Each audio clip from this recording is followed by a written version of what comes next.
You're listening to the Hayek Program Podcast. This podcast includes audio from lectures, interviews, and discussions from scholars and visitors of the F.A. Hayek Program for Advanced Study in Philosophy, Politics, and Economics at the Mercatus Center at George Mason University. To learn more about the Hayek Program, visit ppe.mercatus.org. Hello, my name is Jayme Lemke. I'm a Senior Research Fellow and Associate Director of Academic and Student Programs at the Mercatus Center at George Mason University. And I'm here with Pete Boettke, a Professor of Economics and a Professor of Philosophy at George Mason University. He's also the Director of the F.A. Hayek Program for Advanced Study in Philosophy, Politics, and Economics, and the Vice President of Research at the Mercatus Center at GMU. His most recent book is Living Economics, Yesterday, Today, and Tomorrow. So thank you so much for taking the time to talk to me today, Pete. It's wonderful to be here with you, Jayme. So we want to talk today about the Bloomington School of Institutional Analysis and Public Choice and the work of Vincent and Eleanor Ostrom. Can you just tell me a little bit about what that is? Vincent Ostrom was a professor at UCLA. He also worked on the Alaskan Constitution. But he was involved particularly in a project having to do with water rights in California, and he worked at a sort of a water resource center at UCLA. And Eleanor Ostrom, who was a graduate student at that time, she worked her dissertation on water rights in California. Actually, it's very relevant because think about what's going on in California today. Yeah, no kidding. And both of them, and they moved to the University of Indiana University in the 1960s, early 1960s. And they were part of a broad program in political science that was going on at that time internationally on applying basically methodological individualism, or what we might call today rational choice modeling, to the area of politics, which previous to that had been dominantly done in economics. And so Jim Buchanan at the University of Virginia and Gordon Tullock, his colleague, had published The Calculus of Consent in 1963. Is that correct? Or 62? And then they started a group called the Committee on Non-Market Decision Making. And Vincent was one of those original members of that, which became the Public Choice Society. And both Vincent and Lynn had served as president at respective times at a Public Choice Society, as well as earning rather large accolades in the field of political science more generally. And then Lynn, of course, was the first woman to win the Nobel Prize in economics. So that's sort of a quick history of their accolades. Now their content of their ideas is Vincent very much both Vincent and Eleanor were very enthralled with the Tocquevillian idea of self-governing democracies.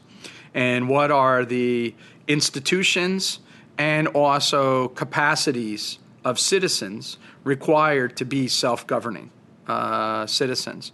And so they started a project, and it was called the Workshop in Political Theory and Policy Analysis. And one of the big ideas in Vincent's entire body of work is the connection between words and deeds. Okay? And so words really, really mattered for Vincent and for Eleanor. And so the choice of the term workshop has a meaning to it that it doesn't have in other ordinary sort of ideas. A lot of schools say, oh, we're going to go to the workshop and, we do seminars or whatever. But they chose as the name of their center the workshop. And the reason for that was that they believed that young scholars were entering into an apprenticeship in the same way that you enter into an apprenticeship with a master craftsman. Eventually, their approach became known as the Institutional Analysis of Development, or the Bloomington School for Institutional Analysis and Development, because the insights that they had about the working of a self-governing democracy then spread to the working of self-governing democracies abroad and everywhere in self-sustaining social orders. And you said it all started with this question about water rights. Yeah. So what does self-governance have to do with water rights? So they started by picking examples of where it appeared that economic theory, strictly understood, would have to remain silent about how maybe a market mechanism or how voluntary mechanisms could solve the collective action problem. And then they demonstrated how communities in fact, find rules so they can live better together and while solving these collective action problems. And water rights is a very stark one. But to a lot of people on the outside, they think of Lynn and they think of collective action problems, commons problems, common pool resource problems. And then they see Vincent doing federalism and constitutions, and they think of them as separate projects, but really they're not. They're one and the same. So part of the reason why Vincent believed in the nature of the compound republic and what the political theory of that was is this sort of Tocquevillian idea of a self-governing society, decentralized society, a society of free and responsible individuals. And understanding that, the strict dichotomizations that exist in the social sciences don't aid us in thinking through those issues. So it's a fascinating kind of research program historically and contemporaneously or whatever. And that's one of the things that's striking about both Vincent and Lynn is that their work, while governed by a very theory, was always grounded with their feet on the ground with real world problems. So they took as again, think about that political workshop in political theory and policy analysis. So they were always stuck to the ground to do theorizing rather than having their theorizing be free floating and sort of abstract. So they're in a lot of ways different than John Rawls, for example, when they go to sort of find how are the rules evolve that we can live better together. And realize the gains from social cooperation, or another way to put that is how to realize the gains from, productive specialization and peaceful social cooperation. They were trying to figure out the framework within which that takes place. And one of the workshop's early projects involved Eleanor and a lot of the people that she worked with actually riding around in police cars to understand better what was happening with the provision of police services in the local community. And you brought up this issue of them wanting to have their feet on the ground. So you see that manifesting right away in the research. Yeah. And I know that's something that you've picked up on as well. So you've incorporated field work into what you do in a variety of ways, and you've emphasized its importance as a method in the social sciences. So can you talk a little bit about how you've used that in your work, why you think it's important? Yeah, well, there's a great paper by these people, Lemke and Palagashvili and Boettke on Lynn and her work on that. So, yes, I mean, everyone should read it. My involvement with field work and also with the Ostroms, because they're actually contemporaneously, they happened at the same time, has to do with my study of the Soviet system. So when I started studying the Soviet economy in the mid-'80s, it was fracturing, but it still existed. So when I started graduate school, Gorbachev wasn't yet in power. But when I finished graduate school, Gorbachev was in power, and he was in the midst of doing what became known as his glasnost, which meant public frankness or public truthness, and then perestroika, which is restructuring of the economic system. And so that happened at the end. But when I started studying the Soviet Union, I started studying its history and its practice. And the real question there was this big disjoint between the way the system was supposed to work in theory and the way that it operated in practice. And this was one of the real great strengths of what Lynn was doing with her work on common pool resources, is studying the disjoint between the rules in form and the rules in use. So the rules in form might not look like they can solve like the collective action problem, but the rules in use actually find ways to work around the difficulties and come to a solution. Now, I should point out that in Lynn's work, what she believed that you should do is what's called multiple methods methodology. And so one of her really strong essays in this is an essay in the Proceedings of the National Academy of Sciences, which is her studying forestry patterns. And so I'm not going to remember the exact title, but basically the approach was she relied on satellite imagery, she relied on field work, and then she also did computer simulations, and so it was like this in the lab, in the field, from the sky, right, kind of idea. And her idea was that each of us as social scientists must become a specialist in one of these kind of methodologies. And then what we should do is realize gains from trade with other social sciences. So she was a collaborative researcher. So if you look at her research, she has lots of co-authorships and lots of projects that she led with different people, and she was always doing that kind of work. And that's because she was always looking for these gains from trade. They did that a lot with the workshop in Indiana, where they constantly had visitors over and new blood constantly. One of the really great things about the workshop is that the university there, at the buildings, they actually have like a house for the people that come and visit, and they're right there, And so it's a really, she built that community up, her and Vincent, and it's just an amazing shop. And so I think this multiple methods methodology thing is really strong. And the problem is that the least respected of those is field work. And that's what needs to be always the grounding. Because if you want to understand this issue of the de facto rules or the rules in use, you only have access to that if you go into the field and you ask people, how they are solving their problems, and you pay respect. So one way to think about Eleanor's work as well is that she had tremendous faith in the power of the local people to solve problems themselves, rather than have a one-size-fits-all problem from a bureaucracy coming down, whether or not it's in a municipality, or whether or not it's in a federal government, or whether or not it's in an international agency. It's in the power of the people to solve their problems themselves that we see the emergence of self-governing societies, which is what she was trying to understand and to appreciate as the nature of sort of what a true democratic system is. One of the things that I find so impressive about Eleanor and Vincent and all of their colleagues at the workshop is there's just this incredible degree of consistency over 80 years that they're working together on these questions. They, starting with Tocqueville and these questions about self-governance and how it is people come together to solve problems on their own, recognizing that even local governments don't just come out of nowhere. They're created by people at some point for some purpose, and they're trying to understand how this process works, and it just drives every single question, and even the fact that they're starting with the question and moving from there to the method, which lets them use this multiple methods approach that is so productive. Not all political science, not all economics and social science is like this, where it has this question-driven consistency. Yeah. So what do you think is missing from people who fail to, or not missing from the people, but missing from their answers when they fail to recognize the importance, and they fail to recognize the importance of this approach?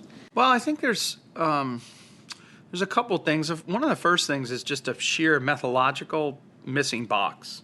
So the way in which the social sciences in the post-World War II era has been done is that you can think of it as divide in the following sense: thin theory or thick theory. And you can think about empirics as either being clean empirics or dirty empirics. Okay, so if I have a thin theory, that means I have like a kind of a notion of rational agents, which is sort of like the way economists think about things. If I have a thick theory, it's like lots and lots of parts on the explanatory part, right? And you think about that, that's kind of, sort of anthropology or whatever, right? Sort of a very thick description kind of versus thin description. And of course, in our world, we're in this we have this divide here, because if we're all in this thin model, then there's no real reason for us to ever leave anything but our computers, because we're all the same, whether or not we're in sub-Saharan Africa or whether or not we're in Hawaii. Basically man is the same across these different regions. And so, why are we studying anything different? Like, they're just going to be these rational agents imbued with various cognitive capacities and blah, blah, blah. On the other hand, if I'm really thick description, every island is its own universe, right? So I study the Balinese cockfight, in depth and detail for this particular time and this particular place, and that's all I can know, right? There's nothing to translate. So here's the dilemma.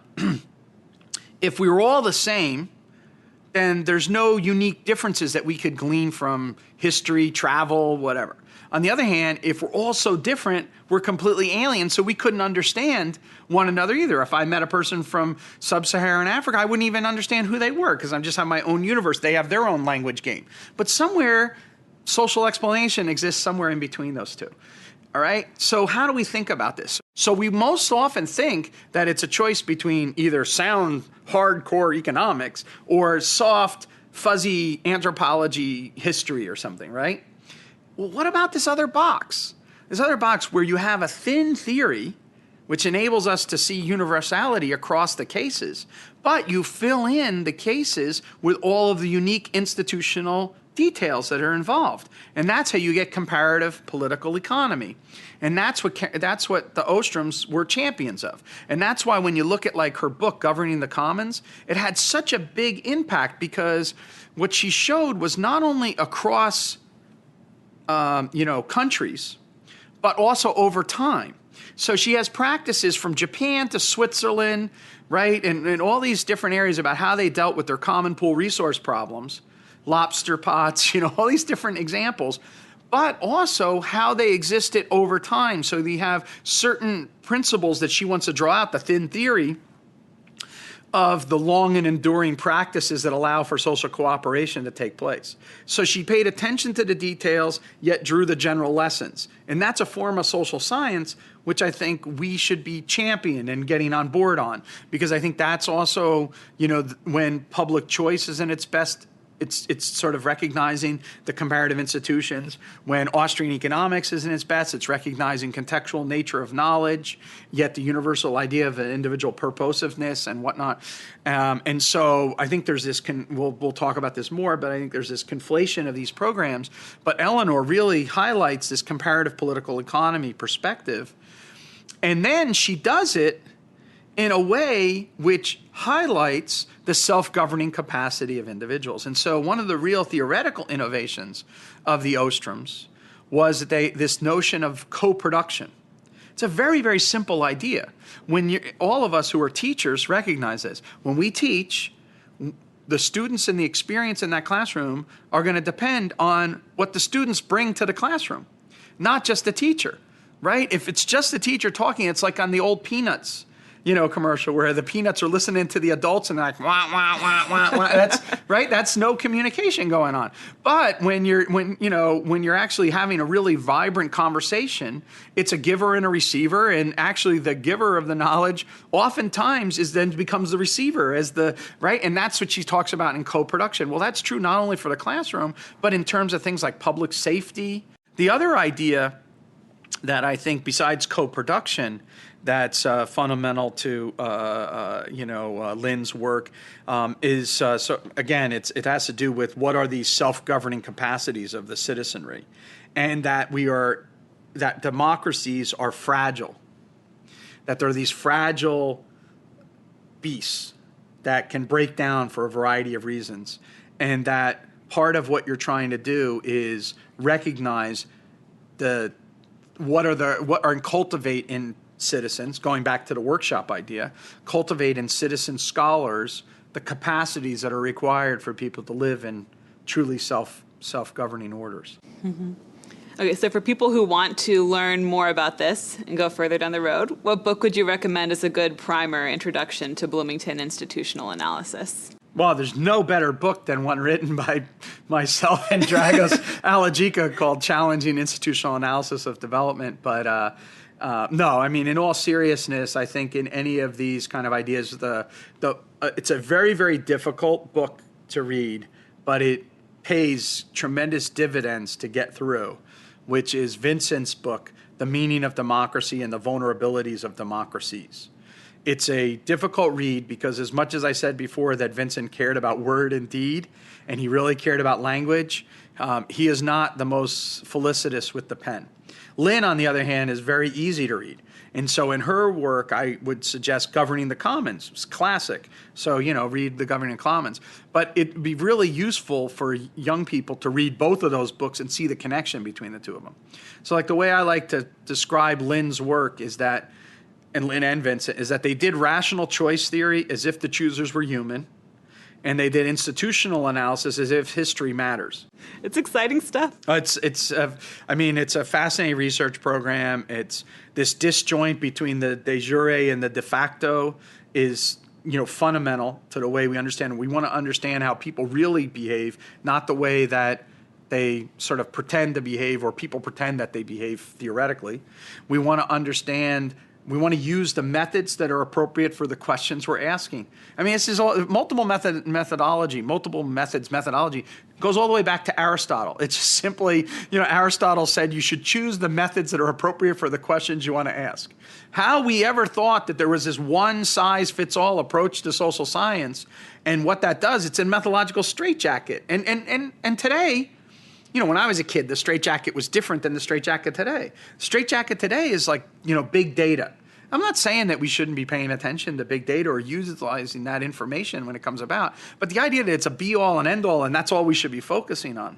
No, what we need to be doing is we need to actually have respect for multiple forms of evidence and then triangulate various different problems and then try to hone in on, solving the issue. So all of us need to take a big, deep breath and recognize that no one has a red phone to God. I have the truth and, like that. And so we need to borrow and learn and continue to learn from each other. And that's kind of another Ostrom big point, which is lifelong learning. You mentioned about the longevity of the research program. One of the things that's most fascinating about that is she was constantly learning. She unfortunately passed away at 78 years old. Vincent was in his 90s. But she, got pancreatic cancer and died fairly quickly. But at the time when she died, when she was first diagnosed, she was trying to work out a center in human evolution down at Arizona State. She's doing her work at University of Indiana. She's working with us in collaboration here, which is more theoretical, conceptual. So more conceptual, more, field and empirical, and then more computer simulation. She was learning constantly, and she was just always alert to wherever a new argument was from anyone. And one of the most impressive things that I ever saw here was soon after she won the Nobel Prize. So Paul and I had written our book before they won the prize. And I say before they won the prize because I really do think of it as a joint project. It's and she did too. And she did too, yeah. But she was just an amazing scholar. So I don't want to give any impression that there's anything, she's just standalone, a brilliant. But as a person, she honored her commitment to come here for a book panel that we had set up on our book. That was before she won the prize, but then she won the prize, okay? And so that was kind of amazing that she did that. But here's something else that was more amazing about that. She spent time with us a whole week here, and she met with all the graduate students. She sat down in the Mercatus seminar room. We had all our PhD students sit around, and she asked them what they're working on. And they all went through, and she listened to every single one of them. This is a Nobel Prize winner in economics. She didn't feel the need to have to tell them what she thought about the world. She wanted to hear from them and what project they were working on, and then ways that she thought about maybe improving like what they were doing, or, oh, that's an interesting idea. It was phenomenal, and it's just the way she is. And she was such a humble and hardworking individual, and she never had that kind of attitude of like I'm a prima donna. And she then, no one around her could have that attitude either, because if the smartest bulb in the room doesn't have that attitude, then you can't certainly adopt that attitude. So she was just this fascinating person. She always was learning from every experience that she had.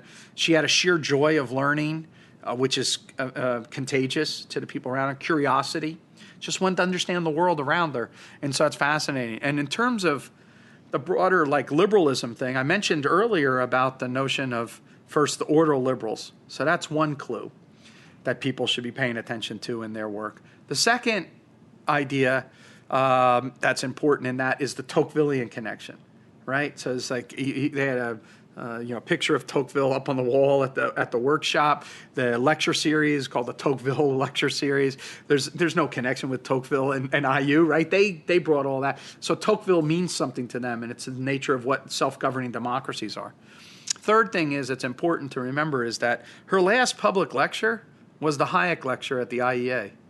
So here's a woman who is stricken with pancreatic cancer, and she has lots of things to get done, but she took the time out to give that lecture. That's pretty phenomenal. And that's her last, public lecture. So people should pay attention to those kind of clues, because they were not in your face people about these issues, but that's an underlying theme that goes all the way through, from Vincent's work all the way through to Eleanor's work, which is about this idea of what is the nature of a free society, of a self-governing society. And that's what they cared passionately about. And she has in the interviews that Paul did that's in our book, she's asked to sum up at the end her career. And she says that all of their research and educational efforts are for naught if we don't focus on this issue of that it helped create citizenry that was capable of self-governance. And she says if our work doesn't aid in that, then our work is meaningless. And that's pretty amazing for someone to have that kind of conviction in their ideas. And so we try to really work and develop those ideas. And in the best spirit of the Ostroms, we're trying, we all have tremendous fondness and very serious, emotional memories of them as people. But what we're trying to do is really work with their ideas. So the development of the co-production idea, of the field work that's done in political economy, of the comparative institutional analysis that's done. Those are all these ideas that animate a lot of our work, and we're trying to live up to that. Thank you for coming in to take the time to talk to me today, Pete. Thank you for having me. Thank you for listening to the Hayek Program Podcast. To learn more about the research, scholars, and work of the F.A. Hayek Program, visit ppe.mercatus.org.